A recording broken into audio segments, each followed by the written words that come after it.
Organda mengaku menerima banyak keluhan dari pengusaha angkutan yang susah mendapatkan BBM subsidi jenis biosolar di SPBU-SPBU di Aceh. Kelangkaan minyak menyebabkan antrian kendaraan yang setiap hari terlihat di SPBU. Untuk mengatasi hal itu, Organda mendesak pemerintah Aceh untuk meminta BPH Migas menambah kuota BBM subsidi untuk Aceh, agar masalah kelangkaan dan antrian di SPBU ini dapat diatasi.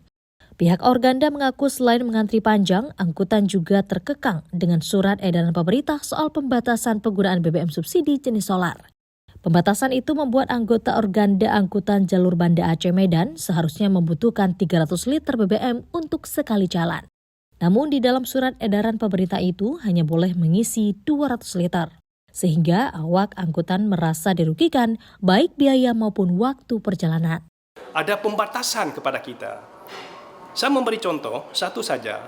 Kebutuhan BBM dari Banda Aceh ke Sumatera Utara ke Medan itu 300 liter sekali jalan. Di situ adalah 200 liter.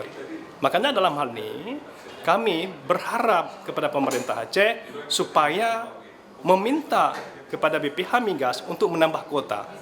Kita tidak menyalahkan Pertamina. Pertamina hanya menyalurkan.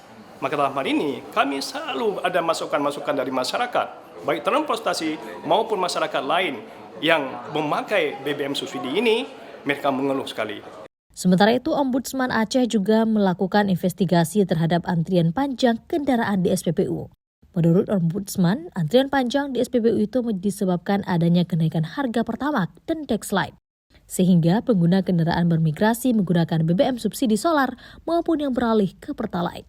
Terkait pengendalian dan pengawasan BBM subsidi, Ombudsman menyarankan kepada pemerintah untuk menanyakan dasar penentuan jumlah kuota BBM subsidi ke BPH Migas.